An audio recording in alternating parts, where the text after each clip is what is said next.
Sen était toujours à l'intérieur de ma cuisse lorsqu'il s'écarta. Le canapé sous moi était en vieux cuir, craquelé au coin et toujours froid avant de se réchauffer. Je sentais encore la chaleur de l'endroit où il avait été, son poids entre mes genoux, la tension dans ses bras alors qu'il se retenait, même si tout en lui poussait vers l'avant. Mes jambes s'étaient repliées à mi-hauteur de ma poitrine, non par pudeur, mais pour empêcher cette sensation de se répandre trop vite. Je le sentais encore en moi, même s'il n'était plus là, et je détestais que ce soit déjà fini. Je me suis mariée jeune, j'ai élevé un fils que j'adore et j'ai construit un foyer chaleureux et routinier. L'amour pour moi était silencieux, constante, comme le bourdonnement du réfrigérateur ou le grincement familier du plancher près de la porte de derrière. Je ne cherchais jamais de surprise, je n'en avais jamais eu envie. Mais ce jeudi matin-là, tout a basculé. La cuisine sentait le pain grillé et le café. Un léger parfum de liquide vaisselle aux agrumes flottait dans l'air. J'étais debout, pieds nus sur le carrelage frais, à couper des fraises pour les crêpes. Un plaisir rare en semaine. La radio jouait une vieille chanson des années 70, quelque chose qui brouillait le temps, comme si j'étais de retour dans la cuisine de ma mère dans le Missouri. J'ai entendu la porte de derrière claquer. Pas claquer, juste se refermer doucement, puis des pas lourds et déterminés. Adam, mon fils, il avait et était revenu à la maison mois plus tôt après une rupture dont il parlait rarement. Il avait l'air fatigué, d'une fatigue que le repos ne pouvait pas atténuer. J'ai essayé de le contacter par petites touches, ses plats préférés, son linge propre, un espace douillet, mais il se restait distant comme s'il était coincé derrière une vitre. Je me suis retournée pour le saluer. Bonjour mon cœur, le café est encore chaud. Il n'est pas allé prendre le café. Il est resté là à me regarder, ni triste ni en colère, juste plein d'énergie, comme s'il avait gardé quelque chose en lui trop longtemps. Maman, dit-il lentement, je peux te dire quelque chose? Je fermai le robinet et m'essuyai les mains. Bien sûr, il s'approcha. Il n'y avait que lit central de la cuisine entre nous. J'ai fait un rêve la nuit dernière, dit-il. Tu étais dedans. On a parlé de choses dont on ne parle jamais, de ce que je m'étais toujours sentie invisible. Je suis restée silencieuse, le laissant parler. À mon réveil, j'ai réalisé qu'il y avait beaucoup de choses que je ne t'avais jamais dites, des choses que j'avais enfouies comme le sentiment de solitude que je ressentais même lorsque nous étions dans la même pièce. Ces mots m'ont frappée. Je me suis agrippée au comptoir sans le vouloir. Je ne te blâme pas, ajouta-t-il doucement. J'ai juste besoin de quelque chose de différent de toi maintenant, de quelque chose d'honnête. Et puis il a dit, j'ai besoin de te voir non seulement comme ma mère, mais comme une femme, comme quelqu'un qui compte. Parfois, j'aimerais pouvoir arrêter le temps. Tu as déjà ressenti ça? J'ai scruté l'angle de sa mâchoire au clair de lune. Oui, ai-je dit doucement. Plus que tu ne le penses, il m'a regardé et, pendant une seconde, l'atmosphère entre nous a changé, plus calme, plus profonde. Puis il a souri, s'est levé et a dit « Bonne nuit ». Je suis restée dehors plus longtemps, une chaleur naissant de façon inattendue dans ma poitrine. Ce n'était pas de l'attirance, je me le suis dit, c'était juste le fait d'être vue. La journée du lendemain a commencé doucement. J'ai fait des crêpes. Il m'a aidé à nettoyer le garage sans qu'on me le demande. On a joué de la musique Fleetwood Mac et je l'ai taquiné quand il a chanté avec moi. Ma mère m'a élevé avec tes playlists, a-t-il dit avec un sourire. En fin d'après-midi, en sueur et fatiguée, j'ai proposé qu'on se rafraîchisse dans la piscine. Je n'avais pas porté ce maillot une pièce depuis des années. Il me semblait plus serré que dans mes souvenirs. Quand je suis sortie, il était déjà dans l'eau, flottant paisiblement. Entre, a-t-il dit, les yeux fermés. L'eau était chaude. On a barboté et discuté, rien de grave. Puis il m'a regardé. Tu ne souris pas beaucoup, cligna des yeux. Je le fais pas vraiment, dit-il. Quand c'est vrai, ça illumine tout ton visage. J'ai essayé d'en rire, mais ça m'est presté. Il ne me voyait pas comme l'ami de quelqu'un. Il me voyait juste cette nuit-là. Je n'arrivais pas à dormir. Sa voix résonnait dans ma tête, son rire, la façon dont ses yeux croisaient tous les miens sans sourciller. Quelque chose se réveillait en moi, quelque chose que j'avais enfoui depuis longtemps. Le lendemain matin, je me suis levée tôt. Le soleil n'était pas encore levé. J'étais assise avec mon café, fixant la douce lumière qui se répandait dans le jardin. Je me suis dit que cette sensation passerait. Puis j'ai entendu ses pas pieds nus sur le parquet. Mon estomac a tremblé. Il est entré, les yeux endormis et les cheveux en bataille. Bonjour, tu es levé tôt, ai-je dit. Tu veux des œufs? Nous sommes pensés.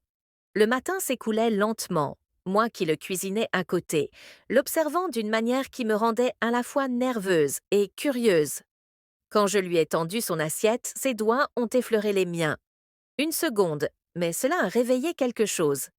Tu as toujours l'air si calme, a-t-il dit pendant que nous mangions. C'est ta façon de dire que je suis ennuyeux? Et ceci non, a-t-il souri.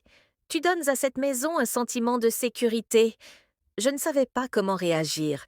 J'avais passé tellement de temps à être celle qui maintenait les choses ensemble, qui donnait l'impression que tout était facile.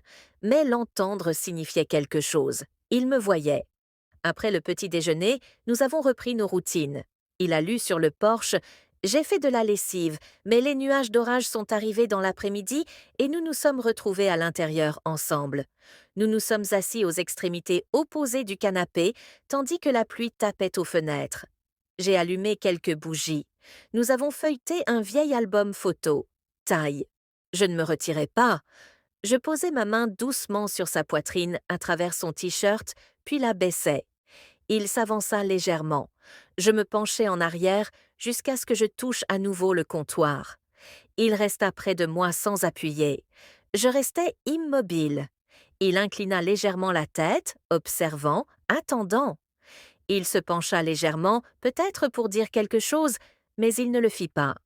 Il resta simplement tout près. Je pris conscience de tout.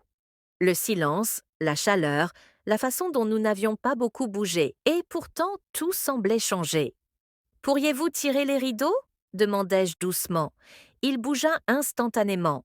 Alors qu'il traversait la pièce, je touchai le pendentif autour de mon cou. Le charme bougea sous mes doigts. Je ralentissais, me ressaisissant. Quelle que fût la tension, elle s'apaisa. Je me détournai de la fenêtre et m'avançai vers lui, le collier toujours à la main, oublié pour l'instant. Je levai la main, mes doigts se posant légèrement sur sa clavicule. Nos lèvres se touchèrent, sans précipitation, sans hésitation, juste douces, simples, comprises. Il posa une main sur mon épaule, calme et sûr de lui, nous rapprochant tous les deux. Nous bouges à peine. Le silence entre nous était plus fort que les mots. Son autre main se plaça derrière moi, ferme mais discrète. Je touchai son épaule doucement et la laissai reposer. Il ne bougea pas. Il était présent, concentré. Nos fronts se touchèrent brièvement dans cet espace silencieux entre deux actions. Nous parlâmes pas, restâmes là. Il regarda le comptoir, puis de nouveau moi. Question silencieuse. J'acquiesçai d'un petit signe de tête. Silencieux. Il s'approcha, m'aidant à me hisser sur le bord du comptoir. Le geste était lent, pensif. C'était logique, naturel entre nous. Je retrouvai mon équilibre. Mes yeux croisèrent tous les siens, mes genoux effleurèrent de ses flancs proches, mais toujours écartés. Nous restâmes immobiles. Il n'y avait aucune urgence. Je levai la main vers son visage, mes doigts glissant sur sa tempe pour ramener son regard vers le mien. Nous nous embrassâmes à nouveau, plus lentement, plus confiants, plus familiers. Rien d'autre ne bougea, le silence gardait tout le silence. Ma main se posa sur son épaule. La sienne resta à ma taille sans la serrer, juste là, me promettant discrètement qu'il n'irait nulle part. Le silence nous enveloppe. Tout ce que nous avions porté était déjà entre nous, réel, partagé, compris. Il se recula légèrement pour croiser mon regard. Je lui adressai un léger signe de tête. Il n'en fallut pas plus. Il m'aida à descendre doucement, sa main sûre. La maison bourdonnait de snacks, de bière et de bruit. J'essayais de me comporter normalement. Je portais une robe longue, pas de maquillage, et j'évitais Ryan comme la peste, mais il refusait. Moi, j'y allais. Chaque fois que Jim quittait de la pièce, Ryan était là, me murmurant des saletés à l'oreille, me caressant les fesses au passage, m'envoyant des SMS que je n'osais ouvrir devant personne. Puis c'est arrivé. Jim était sorti pour prendre un appel. Son téléphone a vibré sur le comptoir. J'ai jeté un coup d'œil par inadvertance et je me suis figée. L'écran s'est allumé. C'était un message vocal de mon numéro. Mon estomac s'est noué. Je ne me souvenais pas d'avoir appelé. J'ai attrapé le téléphone, le cœur battant, et j'ai écouté le message. Le son qui en est sorti m'a glacé le sang. C'était hier soir dans la cuisine. Mon téléphone avait composé son numéro et tout enregistré. J'ai failli le laisser tomber. Ma main tremblait tellement que j'ai eu du mal à arrêter la lecture, à l'effacer, paniqué. Trop tard, Jim était revenu. Il a vu mon visage, mes mains tremblantes. Son sourire a disparu. Qu'est-ce qui ne va pas, Linda? A-t-il demandé. On dirait que tu as vu un fantôme, puis l'impensable. Ryan entra derrière lui. Il s'étira, bâilla et dit paresseusement « Papa, quand est-ce que tu repars, Linda? Et je me suis vraiment rapprochée de toi pendant ton absence. » Jim se tourna vers moi, puis vers Ryan. Son regard s'aiguisa et tout explosa. Il exigea des réponses. J'essayais de mentir, de m'effondrer. J'avouais chaque mot tranchant comme du verre. Jim me fixa comme si j'étais quelqu'un qu'il ne connaissait pas. Son visage se tordit de fureur et de chagrin. « Tu étais censé être sa mère, rétorqua-t-il.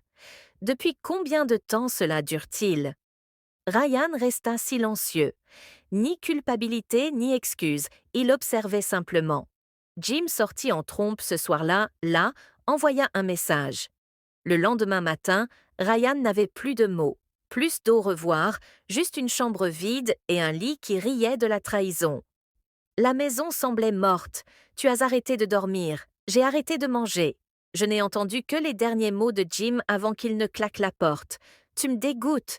Tu as tout perdu. Mon mari, mon esprit et une partie de moi-même. Je ne pourrai peut-être jamais revenir. Un choix, un goût insouciant. Tu as réduit en cendres la vie que j'avais passé plus de 20 ans à construire. Est-ce que ça en valait la peine? Je me le demande encore. Mais une chose est sûre, le silence, la solitude et la faim forment un mélange instable. Et quand quelqu'un te donne l'impression d'être à nouveau vu, même si c'est mal, parfois ton âme réagit avant que ton esprit ne puisse rattraper son retard. Et c'est ma vérité, honteuse, sans filtre, mais vraie. Maintenant, je veux savoir ce que tu aurais fait à ma place.